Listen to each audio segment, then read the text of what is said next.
Search volume, এই দুইটা জিনিসই রাখবো। আর বাই ডিফল্ট একটা জিনিস থাকবে, সেটা হচ্ছে কি এই যে ডেটটা, এই ডেটটা বাই ডিফল্ট এখানে আপনি ভিতরে পাবেন না এটা। সো এবার আমরা যদি আবার একটু এক্সপোর্ট করে দেখি এটা,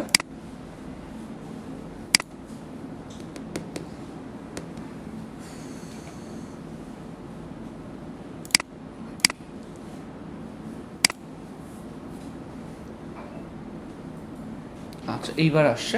তো আমরা এনেবল এডিটিং এ ক্লিক করলাম, করার পরে এখান থেকে ইউআরএল, এরপরে কি আছে সার্চ ভলিউম, এরপর হচ্ছে ডেটটা দেওয়া আছে।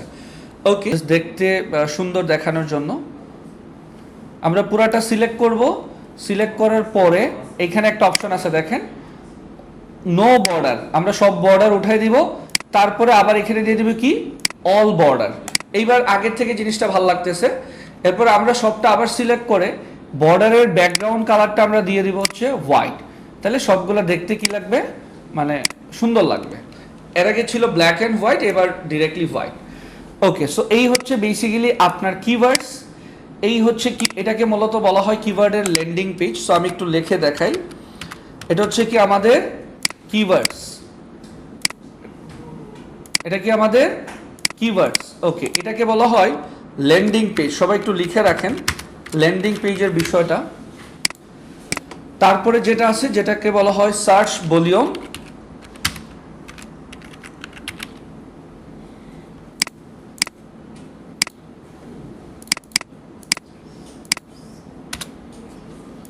আর এইটাকে বলা হয় র্যাঙ্কিং।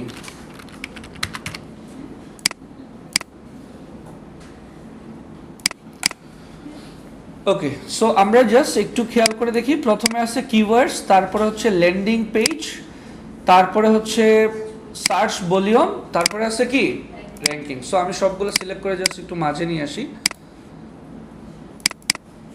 ওকে, কিওয়ার্ড তো আমরা সবাই চিনি যে এই ওয়েবসাইটটা খোঁজার জন্য এই টাইপের কথাগুলো লিখে মানুষ সার্চ করতেছে, এটা হচ্ছে কিওয়ার্ড। এবার হচ্ছে ল্যান্ডিং পেজ বিষয়টা আসলে কি। কোনো একটা কিওয়ার্ড লিখে সার্চ করার পরে বলেন তো কোনো একটা ওয়েবসাইট র্যাঙ্কে আসে নাকি কোনো একটা ওয়েব পেজ র্যাঙ্কে আসে? পেজ র্যাঙ্কে। ধরেন আইআইএম স্কিল, এই ওয়েবসাইটের এই কিওয়ার্ডের জন্য ল্যান্ডিং পেজ কোনটা? এই যে এই পেজটা। ক্লিয়ার বিষয়টা সবাই? আমি কোনো একটা কিওয়ার্ড লিখে গুগলে সার্চ করলাম, সার্চ করার পরে আমার কাছে যে ওয়েব পেজগুলো আসলো, আমি যেই পেজটাতে গিয়ে ল্যান্ড করব, ওই ওয়েবসাইটের ওই পেজটাকে কি বলা হয়? ওই কিওয়ার্ডের জন্য ল্যান্ডিং পেজ। ক্লিয়ার বিষয়টা? সো আপনি কোনো কিওয়ার্ড লিখে যখন সার্চ করতেছেন, ওই কিওয়ার্ডের যেই পেজটা র্যাঙ্কে আসতেছে এবং আপনি গিয়ে যেখানে ল্যান্ড করতেছেন সেটাকে ল্যান্ডিং পেজ বলা হয়। সো আমরা এখানে ল্যান্ডিং পেজগুলোও পাইলাম। এরপরে হচ্ছে কি সার্চ ভলিউম। সার্চ ভলিউম বিষয়টা হচ্ছে কোনো একটা স্পেসিফিক কান্ট্রি থেকে লাস্ট এক মাসে কতবার এই কথাটা লিখে সার্চ করা হয়েছে, এটাকে বলা হয় কি কিওয়ার্ডের সার্চ ভলিউম। আমি আবার বলছি, কোনো একটা কান্ট্রি থেকে গত এক মাসে কতবার, নট কতজন, কতবার এই কথাটা লিখে সার্চ করা হয়েছে সেটাকে কি বলা হচ্ছে?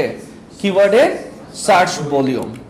আর র্যাঙ্কিং তো সবাই বুঝি যে এই কিওয়ার্ডটা লিখে সার্চ করলে এই ওয়েবসাইটটাকে কত নাম্বার অবস্থানে পাওয়া যাবে সেটাকে বলা হচ্ছে কি র্যাঙ্কিং। আপনাদের এখানে ডেট দেওয়া থাকবে, ডেটটা কেটে আপনারা জাস্ট র্যাঙ্কিং কথাটা লিখে নেবেন। হ্যাঁ, ওকে, সো এটা আমরা রাখলাম কোথায়? ভার্সন 1-এ। এবার আমি এখান থেকে পুরাটা সিলেক্ট করব, সিলেক্ট করে কন্ট্রোল কপি, মানে কন্ট্রোল সিতে ক্লিক করব। এবার ভার্সন 2-তে গিয়ে আমি সেম জিনিসটা পুরোটা সিলেক্ট করে কন্ট্রোল ভি দিয়ে পেস্ট করে দিলাম।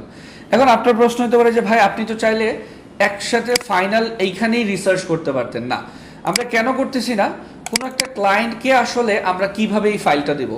কোনো ক্লায়েন্টকে যখন আপনারা কিওয়ার্ড রিসার্চ করে দিবেন, আপনারা মূলত ফাইল দিবেন হচ্ছে এইটা, এই বাকি সব কিছু কিন্তু আপনারা কি করে দিবেন? ডিলিট করে দেবেন। এখন ক্লায়েন্টকে কি আমরা 400-500 কিওয়ার্ড দেওয়ার প্রয়োজন আছে? না, ক্লায়েন্টকে সর্বোচ্চ 50টা কিওয়ার্ড আমরা এখানে দিয়ে রাখছি, 50টা কিওয়ার্ড দিলেই এনাফ। এখন প্রশ্ন হচ্ছে এইখানে তো আমার প্রায় 450 কিওয়ার্ড আছে, কোন 50টা আসলে আমি দিব সেই জিনিসটা আমাকে কি করতে হবে? এখন রিসার্চ করে বের করতে হবে।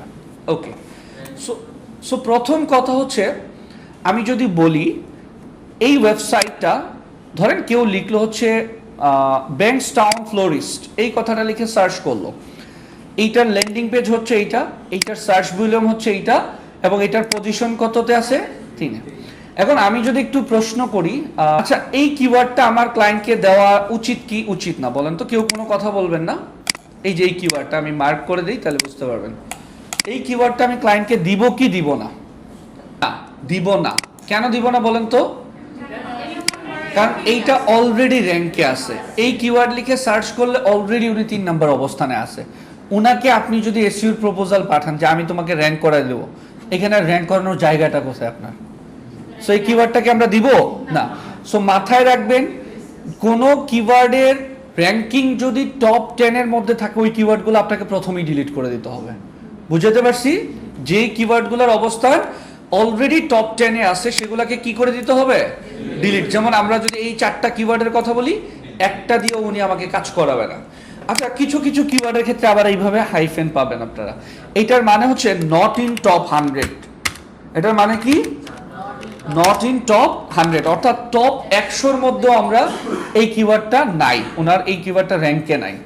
এরপরে হচ্ছে আমি যদি এরপরের কিওয়ার্ডটার কথা বলি, এটা দিব? এটা দিব না, কারণ এটাতে উনি কত নম্বরে আছে? 1 নাম্বার আছে। এইটাকে আমরা লিখে দিব নট ইন টপ 100। যতগুলো আপনাদের এরকম হাইফেন পাবেন সবগুলো আপনারা লিখে দিবেন কি? Not in top 100।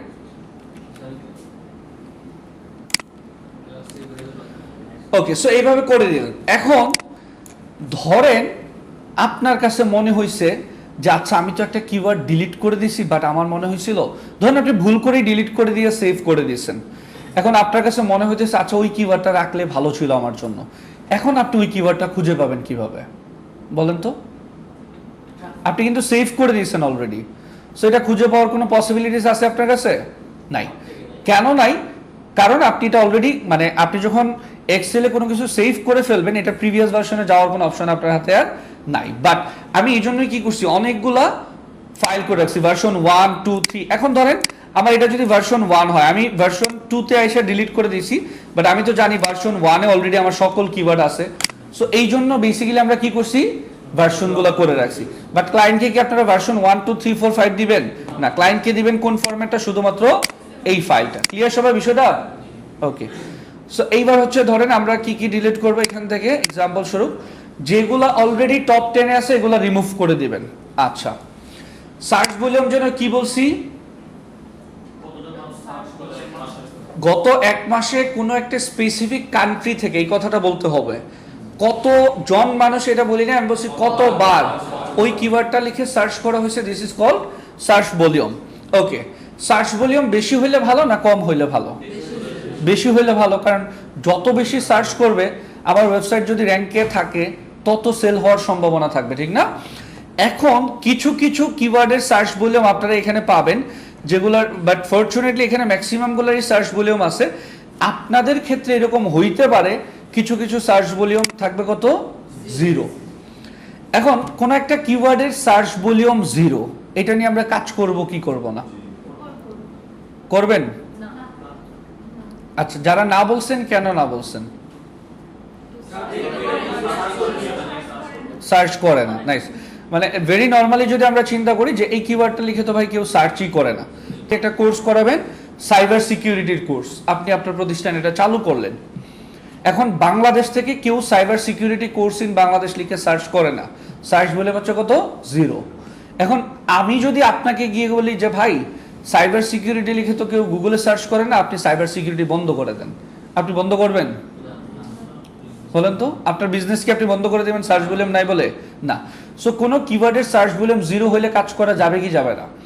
যদি ওইটা আমার কোনো এক্সিস্টিং সার্ভিস হয় অবশ্যই সেটা নিয়ে আমি কাজ করতে পারবো। এন্ড আমি কি বলছি, গত 1 মাসে কতবার সার্চ করা হয়েছে? গত 1 মাসে সার্চ করা হয় না, নেক্সট মান্থে সার্চ করা হইতে পারে না?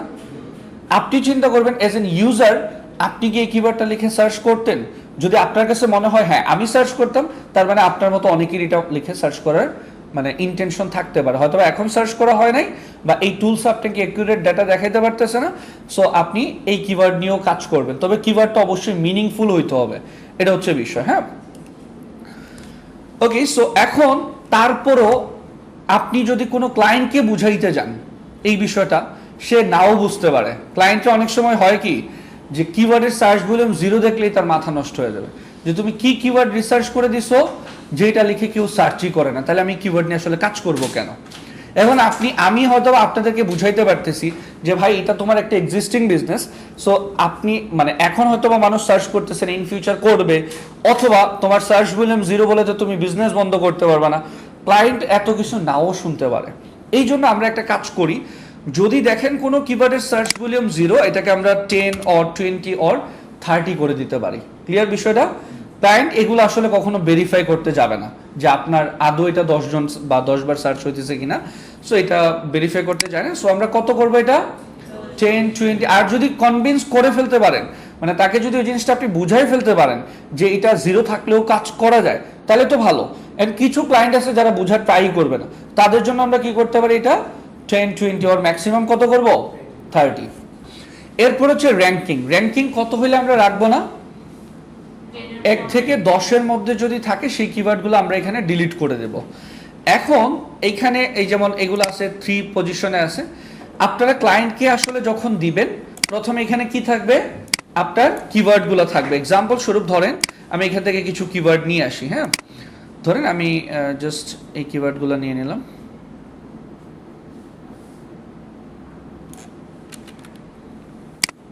ওকে, নিলাম। এইবার হচ্ছে তার কারেন্ট র্যাঙ্কিং। কারেন্ট র্যাঙ্কিং কোনটা? কারেন্ট র্যাঙ্কিং হচ্ছে এইটা, ঠিক না? সো আমি যদি তার কারেন্ট র্যাঙ্কিংটা একটু এখান থেকে কপি করি ভার্সন 1-এ যেয়ে,